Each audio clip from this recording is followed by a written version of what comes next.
जब रावण चला कैलाश पर्वत उठाने, एक बार नारद जी फिर से लंका आए। रावण ने उनकी बहुत अच्छी सेवा की। नारद जी ने रावण को कहा, सुना है महादेव से बल पाए हो। आगे बढ़ने से पहले आप सभी भक्तों से विनती ही कि इन कथाओं को संपूर्ण सुना करें। हम पूरी कोशिश करते हैं कि आप तक संपूर्ण कथा पहुंचे, और वो भी सही प्रमाणों के साथ। और अगर आपको ये अच्छी लगे तो अपने कमेंट से हमें प्रोत्साहित करें। अगर आप चैनल पर नए हैं तो इसे सब्सक्राइब करना ना भूलें। चलिए आगे बढ़ते हैं। रावण ने कहा, हाँ आपकी बात सही है। नारद ने कहा, कितना बल पाए? रावण ने कहा, ये तो नहीं पता, परंतु अगर मैं चाहूं तो पृथ्वी को हिला डुला सकता हूं। नारद ने कहा, तब तो आपको उस बल की परीक्षा भी लेनी चाहिए, क्योंकि व्यक्ति को अपने बल का पता तो होना ही चाहिए।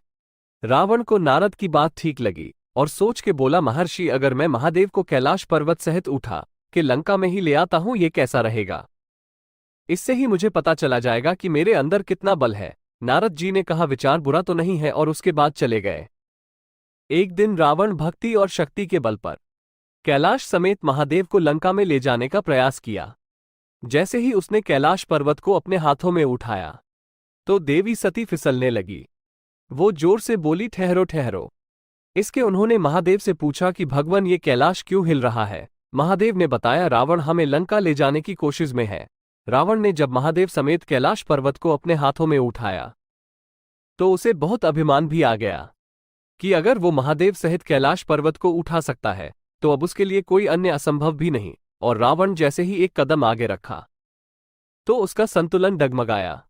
लेकिन इसके बाद भी वो अपनी कोशिश में लगा रहा, और इतने में देवी सती एक बार फिर फिसल गई। उन्हें क्रोध आ गया।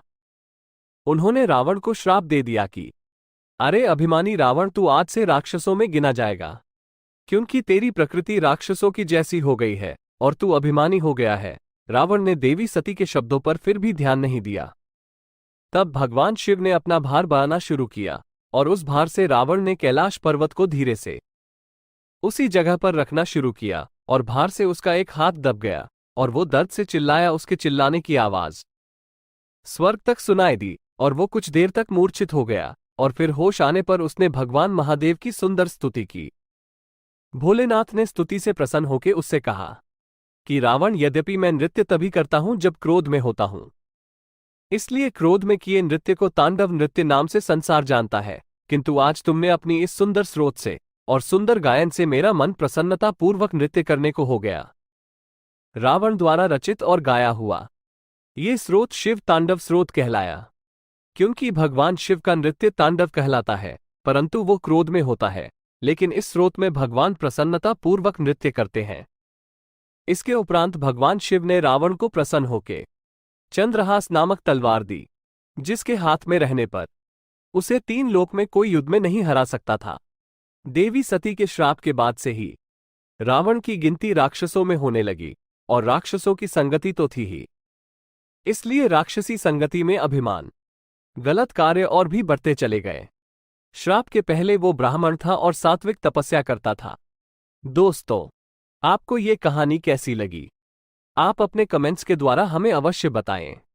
ये स्टोरी पसंद आने पर लाइक और शेयर करें। ऐसी ही और कहानियों के लिए हमें सब्सक्राइब कर लें। धन्यवाद।